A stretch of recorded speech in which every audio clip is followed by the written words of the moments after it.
you guys know that a whole bunch of people recently quitted Twitter, and the question is going to be, well, how is it that Twitter is going to be able to run? What type of people would be needed to run something like a Twitter? Okay, so let's think about it, right? Twitter is an application that exists in many different parts of the world. Okay, that means that there are servers in the US, there's servers all over the place that host Twitter. And what it's doing is pulling from a database, different databases, but essentially it's pulling from databases and showing you guys content from other users around the world. The algorithms that you most know about in Twitter are going to be the ones that are tailored specifically for you, for your avatar or your profile. Now, so if you like to look at sports, and Twitter knows you look up sports, Twitter's going to keep recommending you sports. It's going to recommend you sports from that league. It's going to try to do things that it sees trending in general. It's going to try to introduce that to you. Now, you have the option, not many people do this, but you have the option to click not interested, and you can start to personalize your Twitter experience, right? Personalizing your social media experience is something that's really interesting, because while we've always had the like button, a lot of companies have started to move away from the dislike button. But there is one button or one action that is kind of like dislike. It's just not as public, and that's just the not interested button, right? So you could technically tailor your experience outside of the algorithm trying to determine what it is you want to see. But let's get back to how big of a deal is this mass exodus at Twitter, and really why is Elon Musk even recommending 80 hours a week for people to work? So the numbers are supposedly this, that when Elon Musk bought Twitter, he laid off over half of their workforce, 7,500 people, okay? Then it said that roughly 2,900 people are remaining before the deadline, and from that number, 1,200 of those people have quit. Now, that would mean that those numbers obviously are not right as far as like what's remaining, because that doesn't make any sense. If 7,500 are half, and then you say the 2,900 remaining, that doesn't make sense. So that's weird reporting in that article. Who is that article by? That's The Verge. That math doesn't even add up. But let's just say theoretically there's 3,000 people left at Twitter. What does that mean for Twitter? Twitter's going to be fine. It's going to keep running.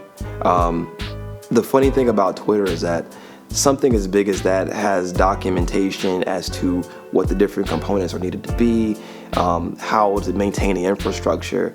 Those are things that are going to be fine. Twitter's not Tesla. It's not SpaceX. It's not things that are so cutting edge that you're going to be hard pressed to find somebody to do that. In the world climate today, he's not going to have any problem finding somebody who's going to want to work at a Twitter and get the leg up. That's just the truth, right? I don't know if he's really serious about stressing people out. I think only time's going to tell that. A lot of these major companies in Silicon Valley, they're known for being very hard on their employees and providing perks, but being very hard on their employees. So you obviously know going into it that your work-life balance isn't going to be very balanced. It's going to be very biased towards the company, and that's just how it's going to be. At the same time, though, all Twitter really needs in order to maintain, because it's the way that the system is it needs people to maintain the server infrastructure. So you've got your backend people, you've got your DevOps people. Those are the people who are maintaining the servers, ensuring that they're growing. You've got people who are coding different aspects of the application, because the application is made of different engines within it that actually presents to you. So the trending page has its own set of department people who are in there coding and doing things for trending. Your messages, that's a separate piece there as well. You know, all these different things break down into separate compartments.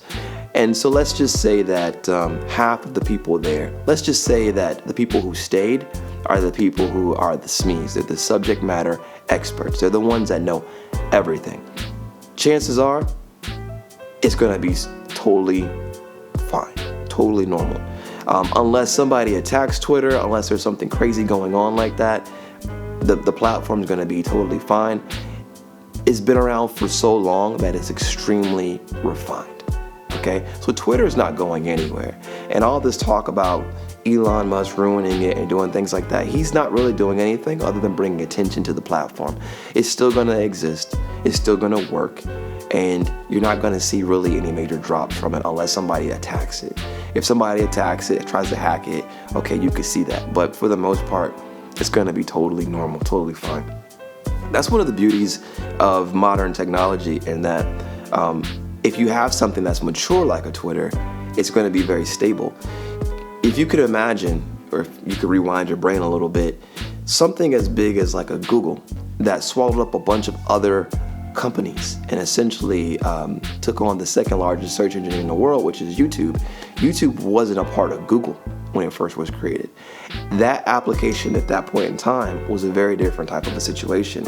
Now that you've got the expertise of the Google Cloud, the ability to essentially, grow itself if it needs to grow itself, slim itself down if it needs to slim itself down, resource management dynamically being done, cutting edge theories, cutting edge implementations of algorithms and things like that. Those types of companies, they're totally fine. They're not going to have any issues when it comes to a large volume of usage. And that's one of the beauties of it. So Twitter's not going anywhere. Just understand that if anything, their innovation will slow down, but their stability is fine. I mean, when's the last time Twitter was down? All right, guys. Remember, you can be legend. Make sure you subscribe, hit the like button. I'll talk to you guys later. Bye.